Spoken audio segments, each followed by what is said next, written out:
Now, the ability to copy and paste attributes is excellent, but there are times when an effect is so good that you know you're going to use it over and over and over again.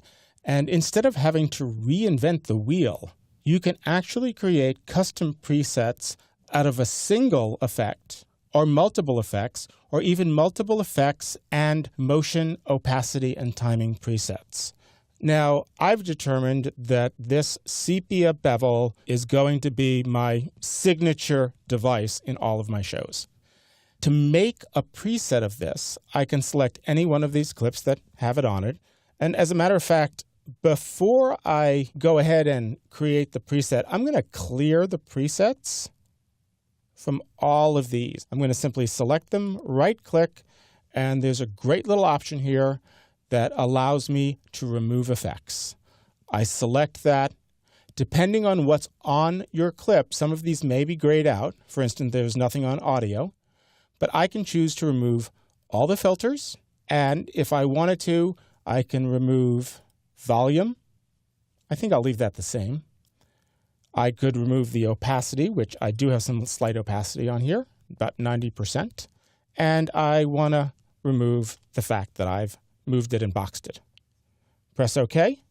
And as you can see, my red turned to yellow, and I'm back to where I should be. But I did save it here for your delight. Now I'm going to select this and load this into the Effects Control tab. And I have all my elements here. As a matter of fact, let me close these so we can see everything we've worked on. And I'm going to save presets a couple of different ways. Let me quickly scrub through this to see how it works. This is good. I do notice that there is an element here. There's a little button, and I have a keyframe where it's there, but it's not really changing between anything. So if you notice you might have an extra keyframe and you want to get rid of it, you can simply jump your playhead onto it and click this button, or you can even just right-click on the keyframe and cut it. No reason to save anything extra that you don't need. Now, if I wanted to save just one single element, for instance, I like this motion for the picture-in-picture, and I may use it other times. I can select any element, any single element, right-click on it, and save that as a preset. Now, if I save that as a preset, it's going to name it after the original element. So I like the idea of motion. I know it's a preset, so I'm going to just call this motion upper right pip. And then I have a choice here, which in this case doesn't matter, but if this had been designed that it went from full screen up into the upper right-hand corner, I could choose how I want the effect to be saved in reference to that timing.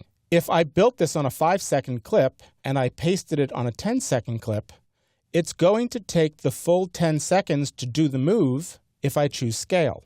If I choose anchor to endpoint and I take it from a 5-second clip and paste it onto a 10-second clip, it'll start at the beginning and still only take 5 seconds and remain in that position for the remainder of the time the clip is up. And of course, if I say anchor to outpoint, this would be great if I created an effect where something goes off screen or fades out and I want to back time it. And it still keeps the same original duration. In this case, it would have been 5 seconds.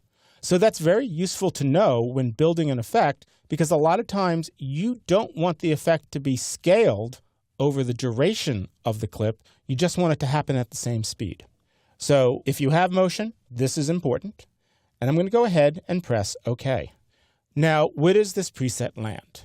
In the lower left-hand corner under your Effects tab, there is a folder called Presets, and it's just going to be put there kind of in a floating location. If you want to really keep things organized, you can right-click and create a new presets bin. I'm going to call this ABBA Favorites. And now I can simply drop that in, and it's always nice, clean, and organized. So if I wanted to apply this to one clip or multiple clips, I can select them and simply double-click. It's going to bring up this dialog box. If I wanted to change it, I could. Now, there's a difference between double-clicking and dropping it on. If I double-click it, I get the dialog box back. And if I had saved it as a scale timing versus anchoring to the head or anchoring to the tail, I can change it at this point. I'm going to hit Cancel.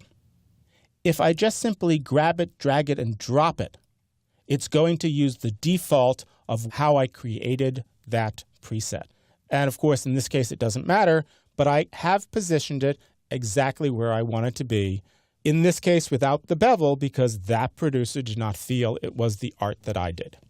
So that was just a single element. But what if I wanted to create a preset that combined multiple elements from that original clip? Let's jump back to the original clip, select it, load it into the Effects Control tab, and now I can select all of the elements or individual ones. I'm holding down the Command key on a Mac, and if I wanted to, I could choose all of the elements that I want to include in my preset, and I can either then right-click and do Save Preset here, or go to the drop-down menu and choose Save Preset there.